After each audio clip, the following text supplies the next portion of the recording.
Verilişin sponsoru Bakı Sığorta, Qayğı Keş Sığorta. İndi biz Azallı prospektində Səmədin reportajına baxırıq. Artıq Azallı prospektində dəhşətli dərəcədə tıxac var. Yəni hərəkət ləngliyinin səbəbi ondan ibarətdir ki, sağda və solda nəqliyyat vasitələrini daima durma qaydalarını pozaraq saxlayırlar. Fikir ver, nəqliyyat vasitəsini necə saxlayıb. Səməddən xahiş edirəm, baba, düz piyada keçidinin üstündə saxlayıb ha. Düz piyada keçidinin üstündə. Özü svetoforunda. Özü svetoforun altında. Abi insafınız olsun. Belə maşın saxlayarlar.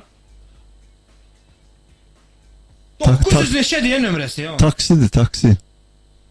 835 neçə. Mən o nömrəsini dəqiq görmürəm, amma bizim YouTube vasitəsilə, yəni daha sonra o veriliş arxivə düşəcək. Səməd əlaqə saxlayaq. Həmin maşının nömrəsini Səməd özü görür. Düz piyada keçid, Azadlıq prospektində. Düz piyada keçidin üzərində hörmətli dövlət yol polisinin əməkdaşları nəqliyyat vasitəsi saxlanılıb. Həmin nəqliyyat vasitəsi sürücülərin bir nəfər də orada saxlayıb. Fikir ver. Görürüm. Düz piyada keçidin yanında saxlayıb. Belə eləmək olmaz. Yəni konkret olsa sonra deyirsiniz ki, yol polisi mənə cərimə yazır. Yazmayıb neynəsin? Yazmayıb neynəsin? Sən qardaş deyəmirsən piyada keçidinin üzərində. Piyada hardan keçsin? Kəşfiyyatçıdır, altından mı keçsin, yoxsa üstündən mi hoppansın? Mən hətta bu günləri bir mənzərənin şahidi oldum. Geri telefonuma çəkəydim. İnşaatçılar metrosunun yanından keçəndə düz avtobus dayanacağını içində 2 dənə taksi dayanmış. Belə gəlir də, avtobusa gedən yol məhz taksidən keçir. Səməd telefon var. Səməd salam. Bir də salam. Səməd, o maşının biz nömrəsini yaxşı görə bilmirik. Neçədir o nömrəsi? 90 HR 555. 555. Malades. Heç nə demirəm.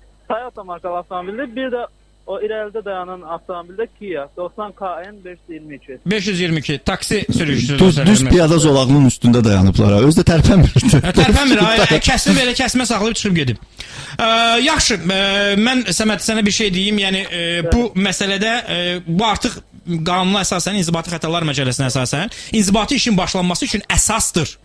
Yəni ki, inzibati xətanı kim törədibsə, onun inzibati xəta törətməsi görünürsə, ekranda varsa, o artıq belə inzibati məsuliyyət cəlb oluna bilər. Fikir ver, avtobus harda dayanıb, Pərviz? Düz yolun ortasında. Düz yolun ortasında dayanır avtobus.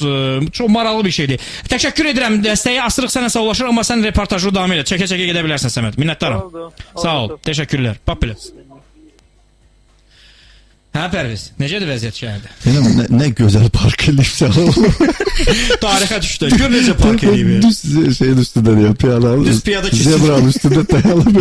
Rahat deyil, özü belə qırağında yanıb. Və heç kim, fikir ver, orada kamera görüntüsü var. Orada kamera var, Tərkəz şəhər kamerası var. Yol polisine heç kim gəlib ona demir ki, qardaş, sən burada niyə saxlamısan?